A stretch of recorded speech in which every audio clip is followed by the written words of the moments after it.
Tingnan nyo naman, Diyos ko, kung gaano kalakas ang hangin. Wasak na lahat ng mga halaman dito. Oh, tingnan nyo. Yan lang naman ang harapan ng bahay namin. Tingnan nyo, gasak na gasak lahat. Lakas ng hangin at ulan. Tingnan nyo naman kung gaano kalakas, oh.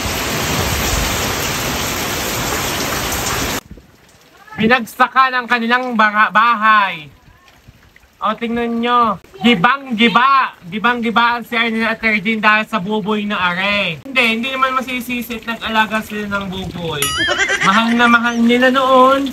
So guys, pupunta ako ngayon kaya call center. Kasi ang bahay ni call center ay nag-landslide sa likod. Tingnan nyo, ipapakita ko sa inyo.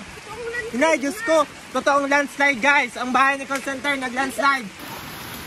Hinay, oo nga. Call center. Dapat kasi pinutol nyo na yung puno ng niyog. Ay, yung tubig? Oo nga. Tingnan nyo, ito po ang bahay nila call center. Itong gilid na ito. Tingnan nyo ang landslide kung nasaan. Ayan, oh. Tingnan nyo ang landslide. Ayan ang landslide, oh. Kasi gawa ng puno ng niyog at saka dito, oh. Ayan. Nandito po kami ngayon, mga sa... Ayan, guys. Ay, kakaligo ko lang. Nakaligo na rin ako. Ay, isa pa po, ang kusina ni Nakulot ay gibang-giba. Oh, guys, pati yung bowl namin, basag na basag. Ipapakita ko sa inyo yung bowl nila, basag na basag, nadagana ng buboy. So, ito ngayon, tingnan nyo, nalipad ang bubong ni na call center ng banyo. May shower ngayon, libre, oh. Oh, ayan. Ayan, tingnan nyo nga, puno na ng bato, puno ng lata, puno ng kawad. Para lang hindi maano. Bago meron pa mga Diyos ko, balancing stone. May balancing stone from Daranac Falls. Ayan. Nasaan si call center? Saka ako'y Nakabra pala. Nakabra pala si call center. Tingnan nyo naman ang landslide din oh. Diyan nyo padaanin. Tingnan nyo. Landslide na landslide daw, gumuho ang lupa sa gilid din ng call center guys. Diyos ko. Ingat kayong lahat guys sa mga nagla-landslide. Mag-ingat kayong lahat. Guang na guang ang gilid. Ayan oh. Maliligo si call center sa ulan para laang mapala. Oh, malaki. Kulot, tumulong ka sa paghuhukay. Nakaligo na ako. Ang laki ng ube oh. Dito. Ayan, binubutasan nila doon. Binubutasan nila para doon naman yung tubig kasi patuloy na nagla-landslide, patuloy na gumuguho yung tubig. Ayan si call center maliligo na para maayos yung kanilang drainage. Ayan guys, di mo may nakitang ube, ang lalaki. Ayan ang lalaki ng ube, igagataan namin mamaya. Ayan guys, igagataan namin mamaya. Ayan. Bilo-bilo. Diyos ko, patuloy po natin ipagdasal na mabilis sa paglayo, pag-alis ng bagyo, guys. Yes, Lian, ang dami na po nasasalanta, lalo na sa Bicol, sa Quezon, sa Batangas, sa Rizal. Palain mo yan. Hindi mo ako. Diyos ko, tingnan nyo naman po ang nangyari sa bahay nila call center.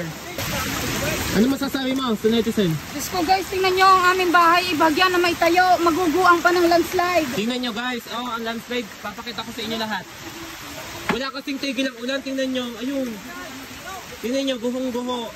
Dito kami nagsushoot ng video guys, dito kami nagsushooting ng video. Gumuho, oh, tingnan nyo. Ayan ang bahay nila call center, ayan lang yung gumuho, ayan oh.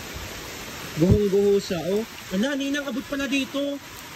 Guys, sa mga oras na ito, ako yung umiihi, kailangan ng payong kasi nga may shower dito. Umiihi ako din sa sa banyo ni na call center. Itingnan nyo ang shower, talaga namang napakalakas dahil nga lumipad yung bubong nila. Ayan oh, kailangan ng payong tuloy. Ayan oh. Kaya pag iihi dito, nakapayong dapat. Ginaw pala.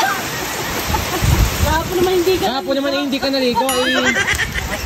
Tama lang yun sa'yo. Kaya halos lahat ay din ang punta na yun eh. Ay ano yan, lahat ng nahuho doon. Ayun. Ay kasalanan mo naman pala. Bahay niyo naman pala may kasalanan kung bakit gumuho ang gilid din na call center. Ito mo naman ang... Pagka ganari ang bubong namin, lumipad na ng lumipad eh. Sisisihin mo pang alulod namin.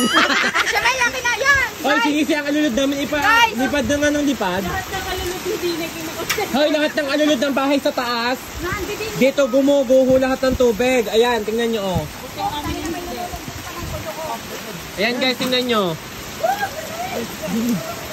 Tawagin muna si Kakang Juan at pagwalsin sa bubong. At ako hindi sanay ng mayroong dahon.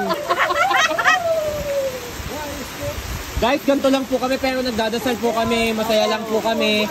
Kasi kahit anumang hamon ng buhay ay masaya lang kami pero kami ay patuloy na nagdadasal. Baka po kami i-bash nyo na pinagtatawanan eh may crisis na nangyayari. Dilubyo. Dilubyo. Parang kilikili ni call center. May dilubyong namumuo. Bigla siya niya na yung isyon ay nandining. Natulong naman ako. Kamusta daw ang pamilya mo sa Paso? Ay, nag-high tide ng tubig. Abot saan na? Doon sa may bahay namin. Abot bahay ng tubig ng lawa? Oo.